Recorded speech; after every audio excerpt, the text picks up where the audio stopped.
अस्सलाम वालेकुम। आप देख रहे हैं द वॉइस ऑफ कश्मीर और कश्मीर ऑनलाइन हया जावेद के साथ। नाज़रीन, हम आपको बताते चलें कि कुछ अरसे पहले यहाँ पे स्कूलों के लिए एक ऑर्डर इजरा किया गया, जिसमें वाज़ेह तौर पे ये कहा गया कि न तो स्कूल कोई यूनिफॉर्म भेज सकते हैं और ना ही बुक्स। तो इस ज़मन में क्या अमली तौर पे इस पे काम हो रहा है? जहाँ तक हमारे पेरेंट्स है, अक्सर बेशतर हमें शिकायत मौसूल हो रही है कि मामूल के मुताबिक वही कुछ हो रहा है जो आज तक हुआ करता था। अगरचे स्कूल्स में वहाँ के प्रिंसिपल साहिबान ने एक अलग तरीका इख्तियार किया कि स्कूल्स में उन्होंने कोई ऐसा ठिकाना नहीं रखा जहाँ से पेरेंट्स किताबें या यूनिफॉर्म ख़रीद सकते हैं, लेकिन मखसूस उन्होंने मार्केट्स में कुछ ऐसे दुकानदार खड़े किए हैं जिनसे पेरेंट्स को कहा जाता है कि आपको इसी दुकान से या तो किताबें ख़रीदनी है या फिर यूनिफॉर्म भी इसी दुकान से आपको लेनी पड़ेगी। देखना यह है कि अगर सरकार यहाँ पे कोई भी रूल लागू करती है या कोई ऐसी इंस्ट्रक्शंस पेरेंट्स के लिए होती है जिससे लोगों को ये तासुर मिलता है कि शायद अब हमारी मुश्किलात का इजाला हुआ, लेकिन उसके बाद मुड़ के कभी यहाँ की सरकार नहीं देखती क्या ये तमाम के तमाम कवानीन जो है ज़मीनी सतह पे लागू हुए कि नहीं हुए। ऐसा सरकार कभी हमें करते हुए हमने देखा नहीं कभी। पिछले 4 दिनों से मुसलसल हमारे पास ये शिकायत मौसूल हो रही है कि कुछ स्कूल हुक्म अदौली कर रहे हैं। हमें भी फ़ोन्स आते हैं पापास की, यहाँ पे आसमा जी बैठी हैं।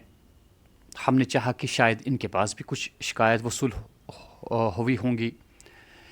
पेरेंट्स के लिए सहारा नहीं होता है कि वो डायरेक्टर एजुकेशन से रब्ता कायम करें, या तो वो प्रेस से रब्ता कायम करते हैं या फिर पेरेंट्स एसोसिएशन से या पापास से। तो इस ज़मन में आज हमने फिर दोबारा तकलीफ दी आसमा गवानी से। इनसे हम पहले ये पूछेंगे कि आया क्या ऐसी शिकायत मुसलसल वसूल हो रही है आपको भी। हम आपको वाज़ेह कह देंगे कि कुछ स्कूल्स इस वक्त क्या कर रहे हैं, वो अभी हम आपको बताते हैं। असमा जी, आपका खैर मकदम है। हमने आज दोबारा आपको तकलीफ दी। ये बताइए कि क्या वाकई ग्राउंड लेवल पे यहाँ की सरकार जो ऑर्डर्स निकालती है वो इम्प्लीमेंट होते हैं कि नहीं होते?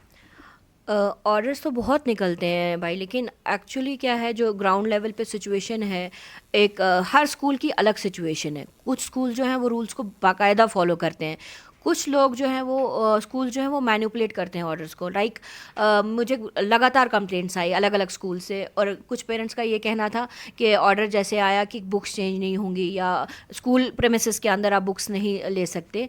तो स्कूल वालों ने क्या किया था, जो लिस्ट दी थी बुक्स की, जो उन्होंने ये दिया था कि कौन सी क्लास की कौन सी बुक्स होगी, पेरेंट जब वो मार्केट में ढूंढने जाते हैं तो एक बुक सेलर के पास है, दूसरी बुक मिल नहीं रही है, तीसरी कुछ ऐसा चक्कर चला के रखा हुआ था कि अल्टीमेटली पेरेंट्स मजबूर हो जाते हैं जब वो स्कूल जाते हैं कि हमें ये बुक्स नहीं मिल रही। तो स्कूल वालों का ये एडमिनिस्ट्रेशन का कहना होता है कि हम तो मजबूर हैं क्योंकि डायरेक्टर ऑफिस से आया है कि हम नहीं बेच सकते बुक्स, तो अगर आप पेरेंट्स लिख कर दें तो हम आपको प्रोवाइड करेंगे स्कूल प्रेमिसेस के अंदर। अल्टीमेटली मतलब पेरेंट मजबूर हो जाता है जब उसे कहीं मार्केट में वो बुक नहीं मिलती, तो पेरेंट्स ने उन्होंने कहा कि हमने फिर तंग आके सभी पेरेंट्स ने लिख कर दे दिया कि आप हमें बुक्स स्कूल में ही प्रोवाइड करो। एक ये चीज़ थी। दूसरी एक कंप्लेंट मुझे आई थी, आई गेस स्कॉलर स्कूल नटीपुरा में है। तो काफ़ी पेरेंट्स ने मुझे वहाँ से फ़ोन किया कि उन्होंने बुक्स चेंज की हैं, और प्लस उन्होंने कहीं ना कहीं कम्युनिकेशन में ये कहा है कि अगर आपने बुक्स लेनी ही लेनी है, अगर आपने नहीं ली तो आप अपने बच्चों को यहाँ से उठा के दूसरे स्कूल में डालें। तो इन डैट केस मैंने उनके प्रिंसिपल से भी बात की और सिचुएशन थोड़ी डिफरेंट थी, मतलब वहाँ हम भी कंफ्यूज हो जाते हैं। जहाँ मैंने उनके प्रिंसिपल से बात की तो उन्होंने बहुत क्लियरली ये बोला कि हमने 50% ट्यूशन फ़ीस ली है। एक स्कूल वैली में ऐसा है, जो मुझे भी अभी पता नहीं है इस बात का, अगर पेरेंट्स सामने आके ये बात बोलते हैं तो हमें ये एक्नॉलेज करना चाहिए कि एक उन्होंने ये कहा कि मैंने 50% ट्यूशन फ़ीस ली है पूरे पैंडेमिक में, प्लस जो पेरेंट अफोर्ड नहीं कर पाता मैं उन्हें वो वेव ऑफ करता हूँ, प्लस बुक्स को लेकर कोई ज़बरदस्ती नहीं है, उन्होंने पेरेंट्स के कंसेंट के साथ ये बुक्स चेंज की हैं। तो उसके बाद अगर किसी पेरेंट को प्रॉब्लम है, वो अफोर्ड नहीं कर पाता है, तो वो प्रिंसिपल के पास आएँ, वो अपनी प्रॉब्लम बताएं। प्रिंसिपल ने हमें ये एश्योरेंस दी है कि हम उन्हें वो बुक्स फ्री प्रोवाइड करेंगे। तो कहीं ना कहीं वो एक अच्छा उनका एक ये था, जेस्चर था हमारे लिए। लेकिन एट द सेम टाइम दूसरे पेरेंट्स ने मुझे यही बात बोली कि ऐसा कुछ नहीं है, बुक्स जो हैं वो हमें जो हुई है, मतलब अभी 1500 के 1800 रुपये समथिंग 3 बुक्स उन्होंने इशू की, और उन्होंने ये भी बोला है कि आफ्टर मई फिर से आपको फिर से बुक्स खरीदनी है।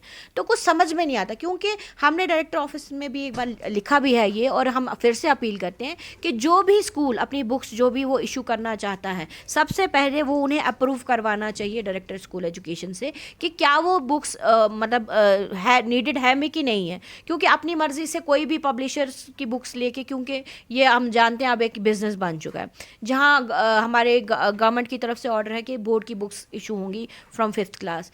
तो हम लोग रिक्वेस्ट करते हैं एज पेरेंट कि एक सेम करिकुलम हर स्कूल में होना चाहिए, चाहे वो गवर्नमेंट स्कूल हो चाहे वो प्राइवेट स्कूल हो, ताकि अगर इन केस कभी बच्चों को स्कूल चेंज करना भी पड़े तो वो डिफरेंस नहीं रहना चाहिए कि बुक्स एक स्कूल में दूसरी बुक है, एक स्कूल में दूसरी बुक है। तो अगर यूनिफॉर्म कैरिकुलम रहेगा, उससे एक अकाउंटेबिलिटी आएगी हमारे सिस्टम में। तो डायरेक्टर एजुकेशन से या हमारे जो हायर अथॉरिटीज़ हैं, हम सबसे रिक्वेस्ट करते हैं कि कंप्लीटली ये पूरा जो नेक्सस जो सिस्टम बनता जा रहा है, जिसमें कहीं ना कहीं एक वो डिसरेस्पेक्टफुल माहौल बन रहा है, क्योंकि पेरेंट जब जाते हैं स्कूल में तो उन्हें निकाल दिया जाता है, या अगर कोई पेरेंट ऐसा होता है कि अगर वो आगे आके बोलता है स्कूल की कोई भी प्रॉब्लम रिलेटेड हो, जैसे कि एडमिशन फ़ीस अगर बैन है लेकिन फिर भी ओपनली ली जा रही है।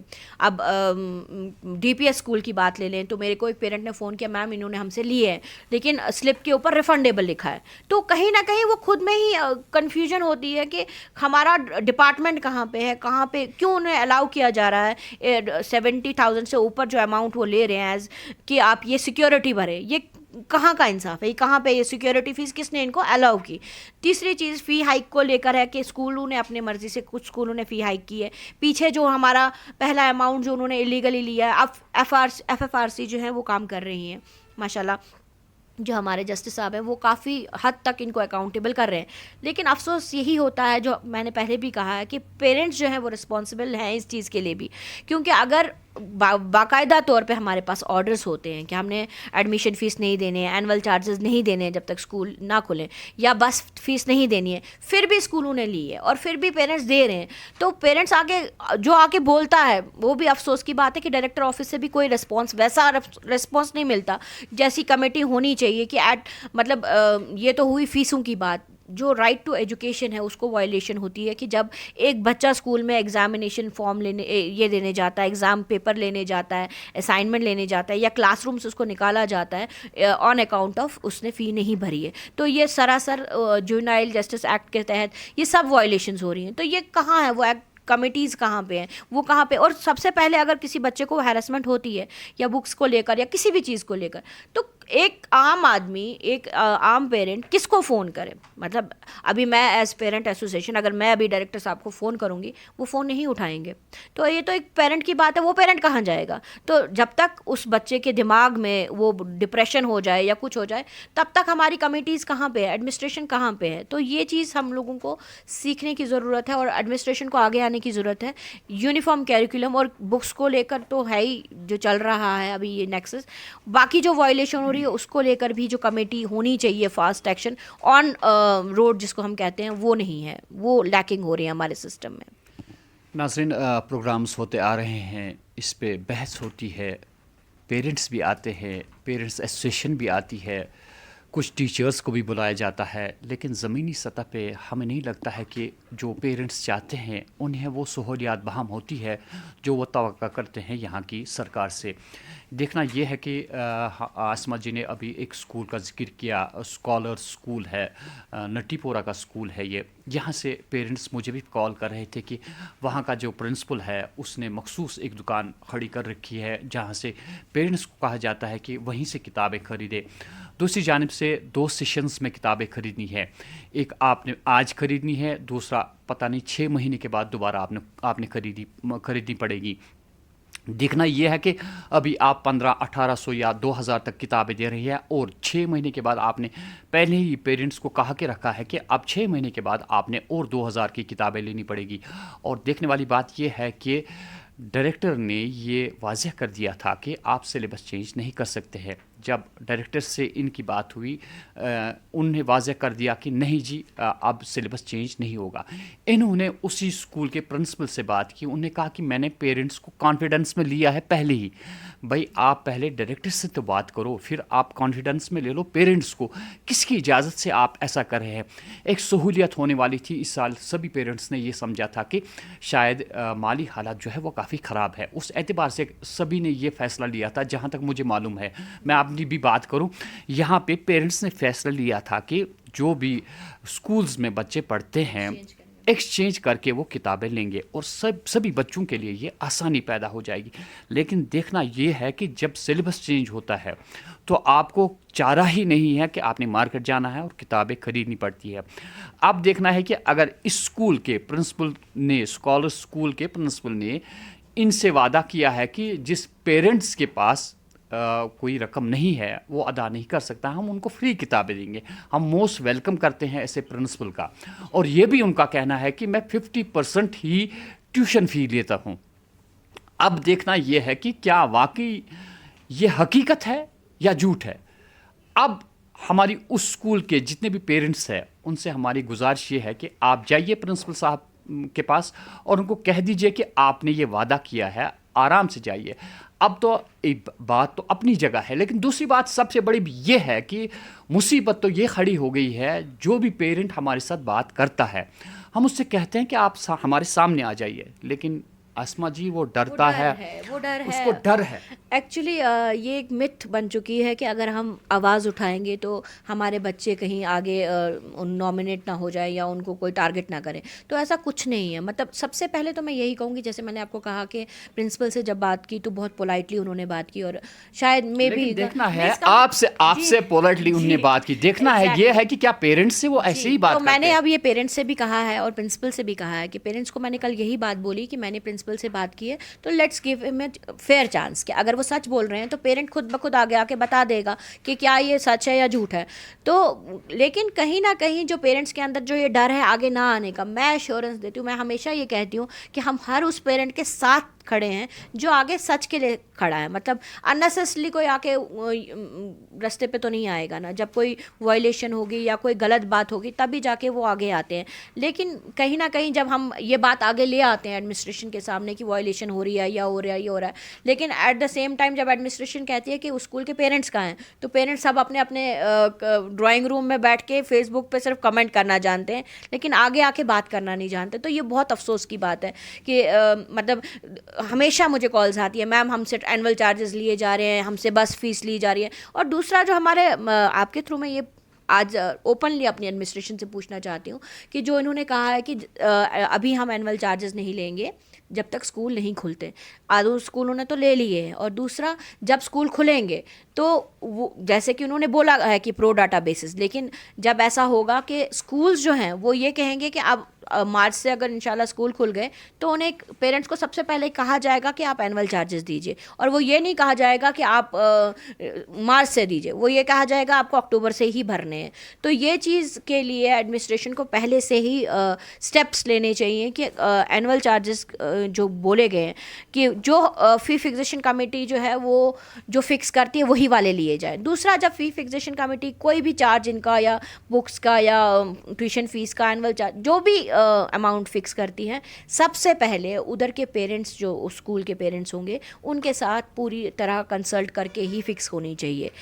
आसमा जी, मैं आपको एक बात आपके गोशगुजार करना चाहता हूँ। देखिए, ये बात ऐसी बातें कभी उठती नहीं थी जब से यहाँ पे एब्रिगेशन ऑफ आर्टिकल हुआ। उसके बाद यहाँ पे कोविड-19 का मसला हुआ।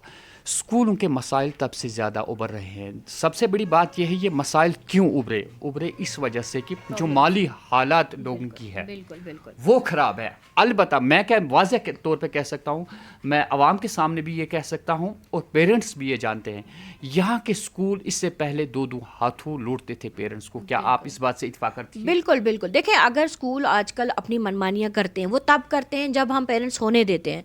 आज के डेट में मैंने पहले भी कहा है कि ट्यूशन फीस या फीस कोई इशू था ही नहीं, क्योंकि हम ही पेरेंट्स थे 2-2 लाख 3-3 लाख रुपए जाके एक तो एडमिशन फीस देते हैं, और अगर लिस्ट में अगर इंटरव्यू में नाम नहीं आता है तो उसके बाद हम डोनेशन देने के लिए तैयार हो जाते हैं। वो हम ही पेरेंट्स होते हैं। तो ऐसा कभी इशू उठता ही नहीं था।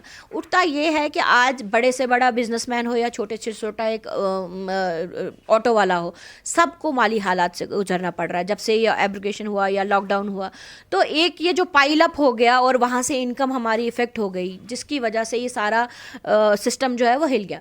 तो उस वजह से पेरेंट्स को अब प्रॉब्लम आने लगी है, और वो आगे आके थोड़ा बहुत बोलने लगे हैं। मतलब सब पेरेंट्स इतने नहीं बोल रहे हैं, लेकिन ऑब्वियसली जो पेरेंट बिल्कुल ही जिनकी प्रॉब्लम कंडीशंस वैसी हैं, कुछ पेरेंट्स जो हैं वो इसलिए बोलते हैं कि हाँ वायलेशन है, या हमारे पास कोर्ट ऑर्डर्स हैं, या हमारे पास एडमिनिस्ट्रेशन के ऑर्डर हैं, तो कहीं ना कहीं वो अंदर का एक ज़मीर की आवाज़ आती है, तो वो बोलते हैं। और कुछ इसलिए आते हैं क्योंकि सच में उनके पास इस वक्त उनकी वो कंडीशन है कि वो फ़ी अफोर्ड नहीं कर सकते, या वो एक्स्ट्रा फ़ी अफोर्ड नहीं कर सकते, तो वो भी इसीलिए आगे आके हम तक ये आवाज़ अपनी पहुंचाते हैं। अदर देन दैट आप देखें, अभी भी ऐसे पेरेंट्स हैं जो एडवांस में जाके फ़ीस दे रहे हैं, और वो फ़ीस दे रहे हैं जो इलीगल है, और नोइंग द फैक्ट कि ये इलीगल है।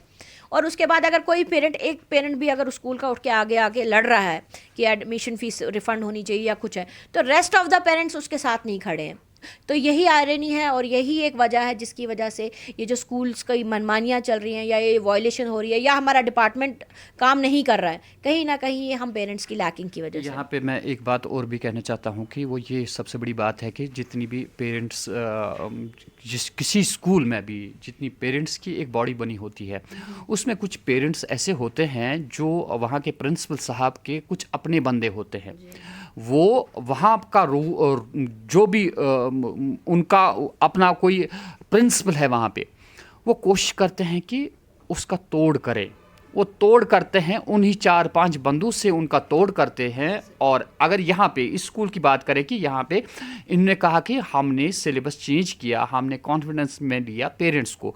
कुछ पेरेंट्स मुझे लगता है कि वो जो स्कूल की कमेटी जो है होती है उसके साथ मिले हुए होते हैं, और वह हाँ मिलाते हैं, और पेरेंट्स जो बाकी है वो सफ़र करते हैं। यही वजूहत होते हैं कि बाकी पेरेंट्स मुतमईन नहीं होते हैं। तो हमारी यहाँ पे सरकार से यही गुजारिश है कि अगर आप वाकई यहाँ के लोगों के हमदर्द बने हुए हैं और लोगों को सहूलियात बहाम करवाना चाहते हैं, लेकिन ज़मीनी सतह पे आप देखिए कि कहाँ पे वायलेशंस होती है। अगर आपको लगता है कि आप जा नहीं पाते हैं, हर स्कूल पे नहीं जा पाते हैं, अगर आपकी पेरेंट्स एसोसिएशन है तो उनको कॉन्फिडेंस में लेके आप उन्हें बताइए कि आप बताइए कहाँ पे शिकायत है आपको, और वाकई अगर ये आप तक शिकायत पहुँचाते हैं तो इमीडिएटली उस पर आप इनिशिएटिव उठाइए और देख लीजिए कि क्या वाकई ये सही बोल रहे हैं या गलत बोल रहे हैं। तो हम आसमा जी का शुक्रिया अदा करेंगे, और हमारी पूरी उम्मीद है कि सरकार इस बात पे गौर करेगी कि क्या वाकई तमाम के तमाम जो उनके लवाजमात है क्या वो पूरे हो जाते हैं या नहीं हो जाते। आसमा जी, आपका बहुत बहुत शुक्रिया। बहुत बहुत शुक्रिया।